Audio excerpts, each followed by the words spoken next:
Hi, welcome to ScotWeek's ScotCon, and I'm so excited to present Yvonne Cuneo. Welcome, Yvonne. Hello, Kelsey. Lovely to see you again. Oh, such a pleasure to have you here again for our second year of ScotCon. So without further ado, Yvonne is amazing. I absolutely enjoy talking with her. So Yvonne Cuneo is a Findhorn Foundation Ambassador and also organizes programs and live streams for the Findhorn International Centre for Sustainability, as well as being an ambassador for the Findhorn Foundation by offering tastes of Findhorn worldwide, including circle dancing, community building, meditation, the history of the foundation and its 3 principles, as well as facilitating the transformation game. So without further ado, welcome, Yvonne. Oh my gosh. And I also want to let people know, talking with a lot of our audience members in the United States, they have no idea what or where Findhorn Foundation is. So first of all, Findhorn Foundation is in Scotland, but with that, Yvonne, can you tell us a little bit about the Findhorn Foundation? What is it and all the things?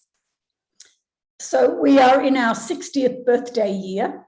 And I mean, it's quite a long story how it all came about and how it developed. But today, now we are an aspiring centre of transformative education. So the Findhorn Foundation is part of a bigger community, which has grown over the last 60 years. It's a spiritual community. It's a lifelong learning centre. It's an eco-village. So there's lots of things. People come in through different doorways. People come in on a spiritual journey. People come in wanting to learn about eco facets. People come in because their life has gone awry. They're at a crossroads and they really want to, start the journey to self-awareness and personal development. And then we realize that they're all linked. They're all the same thing. And so it's an international community. And of course, the pandemic, the last 2 years has brought interesting changes, but there's this wonderful impulse to evolve. So we're all about the evolution of human consciousness. And of course, that links in with the whole relationship with the planet. Our 3 founding principles are being still and listening to the voice within and obeying it. The co-creation with the rest of the natural world. And also that work is love in action. And that we are to be of world service, really. We're all world servers. We're planetary citizens. So there's a lot of different sorts of people here doing different things, but all together, that's what we are. Oh my gosh, this is amazing. And I'm sure people have so many questions about what those 3 principles mean and how does one quiet the mind and go within and connect and see the larger macro and micro pictures of everything. Can you tell us quickly about that? Or is there a place that they can go onto the website and learn more about that? Well, actually, yes. I mean, we did, in the first year of the pandemic, we did a wonderful online sort of conference called The Roots of Findhorn. And we looked at the 3 principles in detail and people went into small groups and talked about that. I suspect you can actually buy that as something that you can look at. But also recently, we also did another look at the 3 principles, and we had people come on and talk about inner listening and co-creation with nature and work as love in action. And I think they're probably available on the website, which is findhorn.org. And also you can, in terms of what's emerging from Findhorn now, you can come, we're starting to do residential programs again after 2 years. And the core program of Findhorn is called Experience Week. And people can come and do that now. But what's really interesting is, in a way, we were a victim of our own success in a way. We kept doing things the same old way, even though it was unsustainable in some ways. But the pandemic stopped things so radically and brought us up that when we started again, we thought, let's do this in a more sustainable way. So Experience Week, you used to arrive on a Saturday morning and leave the next Saturday morning. And it was wonderful to watch people coming, sort of leaving lit from within in a way that they hadn't been when they arrived.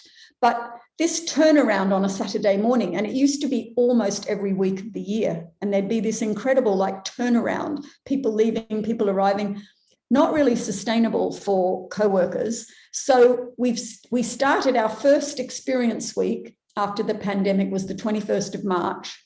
We reopened Cluny, which is our second site, and it's now you start on a Monday and you leave on the Saturday morning. So it's still a deep dive into the principles of the community. It's a personal journey. It's a group journey. Still fabulous, but more sustainable for us and our infrastructure. So that's a great way to come and learn about the 3 principles.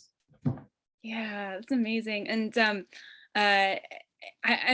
I'm getting more into gardening myself and working with plants and plant spirits and everything. And I was looking at the Love in Action program on the website, and I noticed you have one program, and I'm trying to remember all the details, but it's where people with disabilities can come and work in the garden a couple of times a week. Mm-hmm. Yeah, so that's care farming. So care farming was first set up in the Netherlands, and then it was brought to the UK, and then the Findhorn Foundation started to offer this to local people with learning disabilities. And of course, it had to stop during the pandemic, but it began again last year. And so we do have people come on a Tuesday and they work in the garden. They have their own polytunnel to take care of. And and then they do an activity in the afternoon. In fact, I'm doing circle dancing with them in a couple of weeks. So that's really lovely. And also, talking about your interest, there's a lovely program starting on the 18th of April called Coming Back to the Land. And you can come and learn and work with, Love in Action in all of our 3 gardens. So the Cologne garden is more the vegetable growing area, although it does have orchard and flowers as well, but it has some big polytunnels. And then there's the park garden, which is more all the gardens around all our lovely, the nature sanctuary, around areas. And then there's also Cluny Garden, which is our other site 5 miles away. So you need to coming back to the land. That's really lovely. Exactly. You won't see me for a while, just be merged with the plants. But it is lovely to start offering programs, in person again. And I'm organising one called Exploring Business Activism at the beginning of May. And that's really nice to bring people together to do that. And there's also, I have a team meeting. People are coming from Belgium to do their team meeting at Findhorn in person. Of course, they just love the atmosphere, the container it holds really, and all the eco features. Yeah. Well, tell me more of that, because you do a lot of programs and workshops for businesses and business leaders and those kind of things. So tell me about that. And the one in May, what is that one? That's Exploring Business Activism. Mm-hmm. So that's bringing together businesses to look at, firstly, how they can lobby the governments to make changes in the legislation, but also to demonstrate what businesses can do even without that, what they can do on their own without legislation. But I think the understanding is that we also do need governments to legislate for the sorts of change that's needed. And but I've got another one coming up in June called Trauma-Informed Leadership, which is also very interesting. And at the moment, there's an online program called Leading from the Future, which is a great title. And we ran it in person last year in September. We were able to run 2 programs last year, that's all in person, and a permaculture program. But the rest, in a way, we were on fallow ground, sort of reimagining ourselves. And of course, as you said to me before, the silver lining of the pandemic is this going online, which not only is more inclusive, because people who could never have afforded to come to Findhorn, or their life just wasn't structured to take that sort of a break, they can join us online. And also it completely cuts our carbon footprint from travel of participants coming to us.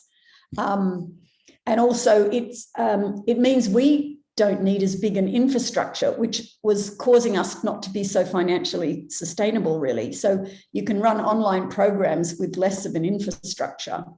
And that's, there's a wonderful program running at the moment called Create Findhorn Where You Are. So if you can get here, Experience Week's fabulous, but if you can't get here, then Create Findhorn Where You Are. And this is a 4-month online program. And it began in March, and the next one I think is going to begin in July. So that's another fabulous way you can really touch in, you know, to the depth of what we're all about, really. And also it caused, well, it kicked us in a way, well, nudged us, but kicked us a little bit, like, oh my God, no participants are coming. How can we reach out to the world? How can we be relevant? What can we do?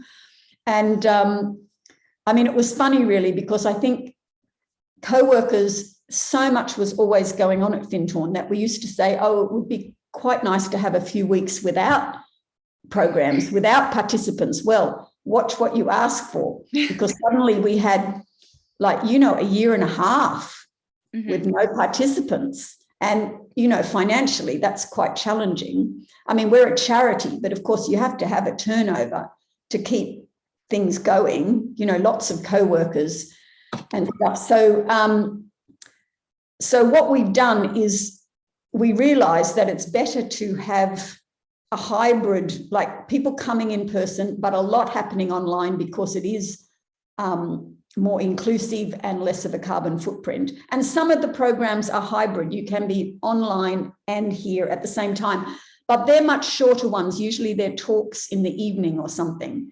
But so Leading from the Future is online, Create Findhorn Where You Are is online, and we're thinking of many more that we could do. But also what's really wonderful that happened, there was a co-worker called Michael Mitten who decided, well, if people can't come to us, we need to go to them. And he started live streaming from our Facebook page, showing people the park, the eco features, Cluny, and then also going to the nearby Findhorn River or the Findhorn Beach or the Findhorn Bay.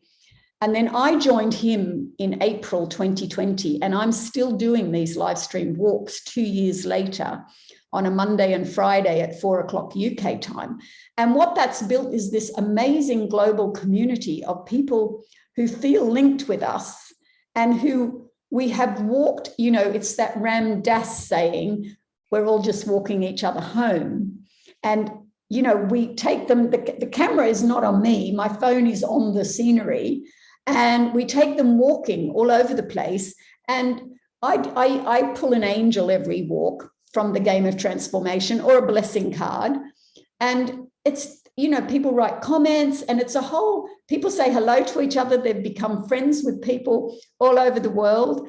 And it's such a heart-opening, really beautiful space. And we probably never would have done that except for the pandemic.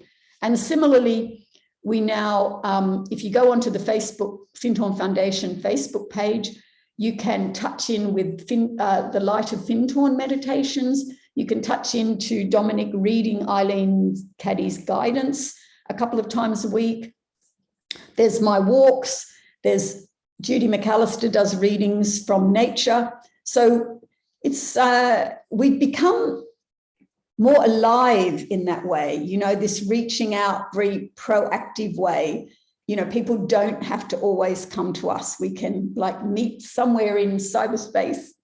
So I find that very exciting.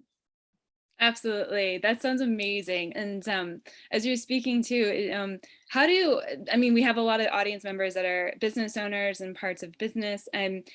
Can you create a tailor-made workshop or a conference for them, or how does that work exactly? Or are there only the programs that you've created and they join along the way? There is a place on the website where people can propose a workshop. Like they can write in and they can go, this is what I do, or this is what I'd like to do, etc. If they were particularly specifically business groups, they would contact me, which is FICS at findhorn.org, and FICS is FICS and stands for Findhorn International Centre for Sustainability. So they would write to me and say, hey, we've got a group of 20 people and we want to come and do this, or, you know, and I'm not promising that we could do it, but that has happened. Like these 18 people coming from Belgium, they are a what do you call it? They're bringing their own people, etc. So the leader of that group, she has been before and done our normal program, so she knew what we offer, and she sort of wanted her team meeting to be here because it. And there's another group that's been coming, a climate finance group, where one of the men said to me, we have better conversations when we're at Findhorn. You know, we're in the same room, we come from different parts, and we meet, and relationships that were only ever online become clearer and things happen. And so that's worth it, really. Yeah. That's amazing. I hope that a lot of businesses and groups can take advantage of that and email Yvonne. And so also too, so COP26 in Glasgow, that was a huge conference, and Findhorn Foundation was a part of that. So tell us, what are some of the effects of that participation and some of the things that were discussed? Have any of those things transpired, and what's going on there? Well, the Findhorn Foundation was invited to be part of the Scottish Communities Climate Action Network in Glasgow at the Green Zone. And so Tara Gibson went down. She's one of our, she's in her 20s and very well educated about these sorts of things. So she went down. It was great to have a young person there too, to network with all the people in this particular network, and also for people to see, you know, the Findhorn Foundation and community as a demonstration of another possibility of how to live in harmony with the rest of the planet and with each other, because it's very important that sustainability is seen. We say there's 4 parts of it that are all interwoven, and the first is personal sustainability.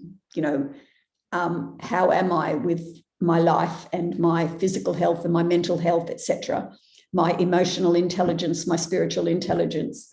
How am I? How am I? Am I sustainable? And I think people came to look at that a new way during the pandemic. And then there's social sustainability. How do we get on with each other? You can have all the windmills and all the eco houses and stuff, and if people are still not skillful in communication and getting on with each other and learning how to be in relationship with each other in a very honest and skillful way, then there's, you know, things are not going to work really. And then, of course, there's the usual environmental sustainability. You know, how are we keeping a very light footprint or leaving no footprint? And then there's the economic, which is also important. You know, you can have the rest and actually not be viable financially. And so that's a really important thing to overlay on how it all works. So what happened with this network that met each other at COP, we got the funding to bring 20 people here, actually very soon, 22nd of April, and I'm part of holding that group to collaborate, to meet each other, to share best practice, to learn in an environment that's already doing eco-waste management, you know, wastewater purification through a reed bed technology, you know, sort of innovative housing. And by the way, we're not perfect. Please don't think we're perfect. You know, I mean, it's very meaningful to live here and be part of an aspiring experimental learning environment, and we're very open to learning. And you know, we've still got a way to go with it. And in fact, from COP26 also, we got funding to look at and implement how we as a community can be carbon neutral by 2030. So that's a very down to earth movement forward. So, we would look at all the aspects of that. There's the very physical reality, but there's also behavior change. There's a lot of elements in becoming carbon neutral by 2030. It means we have to change behavior, and that, of course, confronts us with all our feelings of entitlement and how we've normally lived, and I don't want to give that up, and la la la. So, it's an interesting exercise on many levels, but there's a determination to be carbon neutral by 2030. So this group of people who are coming, they'll bring what they're working on as well. And they're just here for the weekend, but still little seeds will be planted. And COP26 was fantastic. I went down as a sort of Findhorn Foundation roving reporter, and with my little phone camera. And I took part in some of the marches, 100,000 people. I ended up in a rickshaw one day, whacking along the Clyde, the river in Glasgow, taking people to see where it was all happening. But of course, I wasn't allowed in. And it just brought the world to Glasgow, because a lot of countries, I think, didn't do such great coverage. And so people felt like, oh, wow, we're really seeing into it. I went to a really fantastic shamanic Indigenous opening ceremony that not a lot of people knew about. And all these people had come from South America and Central America and places. And they all came together to put their energy into COP26. So that was also wonderful. So it's COP26 is very alive here. And as I was just telling you, the IPCC report that came out, mid-April, has a picture of the Findhorn eco community on the cover. It's one of our areas called East Winds. And I saw it, I went, oh, I recognize that. So, it's nice to be recognized that we're trying to do things differently. Absolutely. Yeah, I'm so excited, and there's so much that you guys are doing. It was hard to come up with specific questions too about it, because I could ask you about the bio-waste treatment facility, all the gardens, all the facilities, all the programs you guys have. I mean, my goodness, it's just amazing, and I'm so excited for the meeting that you're going to have in April, and see what seeds are planted and what's going to sprout. So oh my goodness. Well, I'm going to put some links down below of how you can find Yvonne and reach out to the Findhorn Foundation and all the programs. And then also the Facebook page too, so you can participate in the live streams where the love streams of walking. I call them love streams, and I also call the group that comes together the Fellowship of Lovelies. And it's a very heart-opening space, and it's very touching to hear how it helped people get through the pandemic, people when they couldn't leave their houses, people who are not so mobile. It just stopped that huge sense of isolation, and they reach out. And it's so lovely to see each other, see people who are friends now. And I also went on a little road trip and met a couple of them in person. And actually, there's a blog on the website about that, about the 2 years and how it's been such a space of reciprocity. I mean, people have felt nourished. I've felt nourished, very creative space. It really has, created a new way of bringing the world together. And that is, as you say, the gift of the pandemic. And also, as we hopefully are moving out of it, how do we recalibrate ourselves to continue to do that, but also do what we're also very good at? This place is a sort of the energy here. People talk about the magic of Findhorn, and I was running a program last week in Cluny, and I saw the group project of the Experience Week, and I just felt the energy there that can really hold a group well and create really positive change within the person.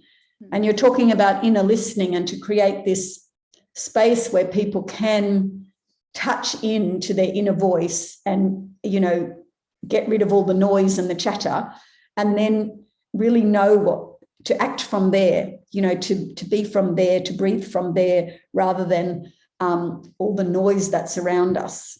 So that is world work. really. That's world work, to bring that to people and to help them open their hearts and tap into their essence.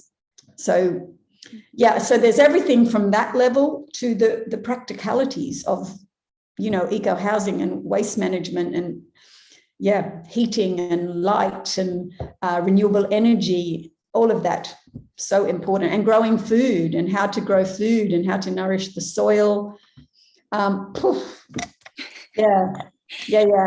It's so such an interesting place, and we have resource people all over the world. I encourage people to go to the website findhorn.org and just have a look at what's on offer there. And also the business programs, it's FICS.findhorn.org, but you'll put those below, so that will be fine. Mm-hmm. And it's, you know, in a way, in this big world, we feel like, okay, we're this place in the north of Scotland, but I feel like there are centres of light all over, and they're growing, and there's a lovely web of light and people who have this will to good to serve planetary change, really. And I really hope we can make it as a species. Absolutely, yeah. And I'm so glad that you brought that up, because, you know, when we watch the news and all these things going on, it's so hard to keep that light and keep that hope and know that as much as all this crap and all that blah, blah, blah, blah that's going on, there's so much good and so many lights around the world that are really working to bring everybody together. Mm-hmm. Yeah. And how important it is to nurture our connection, whatever you call it. It's sort of a mystery with all that is, and to feel our connection with everything, with all life on the planet, and to know, you know, to have that holistic awareness, really. Mm-hmm. And if we can help with that, wonderful. Yes, exactly. Yeah. And it's wonderful to have this liaison between the States and Scotland, this lovely relationship, because, you know, I have had a Scottish grandfather, and it's so interesting that I'm here. I've been here for 21 years in Scotland, having been born in Australia. And and so many Scottish people, you know, went all over the world and have never quite left somehow, and have this sense of connection. And when you hear the skirl of the pipes, or you see a kilt or something, it's like, whoa, yeah, there's such a powerful identity here. But of course, not to separate Scotland from people, but it's just like it is a powerful identity. Yeah. It really is. Yeah. It's there's like that great quote of bagpipes. You either love them or like I love them. Me too, absolutely. And our president of ScotWeek, Cindy McIntosh, is an amazing bagpiper and plays bagpipes all over the world. But yeah, you're right. It's such a joy and a pleasure to celebrate our ancestry and celebrate the connections around the world and what makes us human and what makes us spirit, and to see the similarities and not the differences. And I love that. And I'm so thankful to you, Yvonne, just to have this conversation and bring more knowledge to around the world to people about the Findhorn Foundation and things that they can do to go within and to connect and do services and acts of love. So I really appreciate that, all your support and your time and energy. And everybody watching, please follow the links below and let us know if there's anything else. And with that, Yvonne, any last words? No, just so lovely to connect. And I mean, I think of all the people who are going to see this, and I hope they can feel the heart in it. For me, that's the most important thing, this sense of planetary citizenship, really, or a bit further, cosmic citizenship, but something that links us all together, and at the power of that, really, and the power of an open heart, the strength in vulnerability, the compassion for self and others, all of that is so needed in the world. And also that to know how to access our center and be grounded in all of these things very important, and it's, you know, the evolution of consciousness is really at the heart of it all. And it all begins, Eileen Caddy always said, it all begins within. If you want to change the world, then it starts within. Mm-hmm. So it's very good advice. Absolutely, it is. All right. Well, thank you, Yvonne. Appreciate you.